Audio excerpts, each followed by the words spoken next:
How to find your Bybit user ID. Hi everyone, welcome back to Trading for Beginners.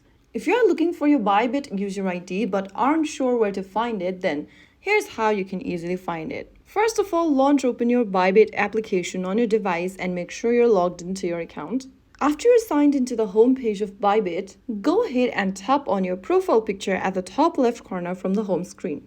You'll then be able to see your profile info. Right underneath your email, you'll be able to see the UID option. Your user ID is a long string of numbers, which is usually 9 digits long. Simply tap on the little two squares stacked right next to your user ID to copy your user ID successfully. You can also tap on your name at the top and you will be taken to this user center where you can find your user ID more clearly. So that's how you find your user ID in Bybit. You can use your user ID for customer support requests, referral programs, account verifications, or other feature that requires your unique account identifier. If you found the video helpful, don't forget to like, share, and subscribe to our channel. I will see you again in the next video. Stay tuned and thanks for watching.